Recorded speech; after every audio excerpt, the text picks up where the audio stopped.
Welcome to Samba Samba. Enjoy the video. You're starting with power and software. Plug the G733 in or ensure the battery is at least half charged because RGB changes draw power. Next, open Logitech G733. The app controls profiles and lighting. If you haven't installed it, do that now and sign in. Once done, make sure the headset appears in G733's device list.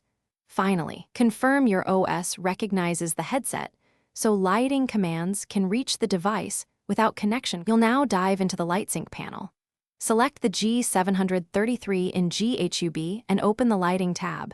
This is where you pick presets or craft a custom profile. Choose a base effect, static, cycle, or reactive, and then set color zones and brightness. Lower brightness saves battery and reduces glare. Use effect speed and direction controls to fine-tune motion. Make sure to save the profile to onboard memory if you want the effect to persist when G733 is closed. Finish by saving the profile and testing it. Apply the settings, then unplug the headset to confirm onboard memory retained the lighting. Try the lights while launching a game to ensure mode persistence. If colors don't change, restart G733 and the headset, replug via USB-C, and check for firmware updates in the same device page. Updates often fix lighting bugs. If problems persist, toggle Bluetooth off to avoid control conflicts. Then retry the lighting setup.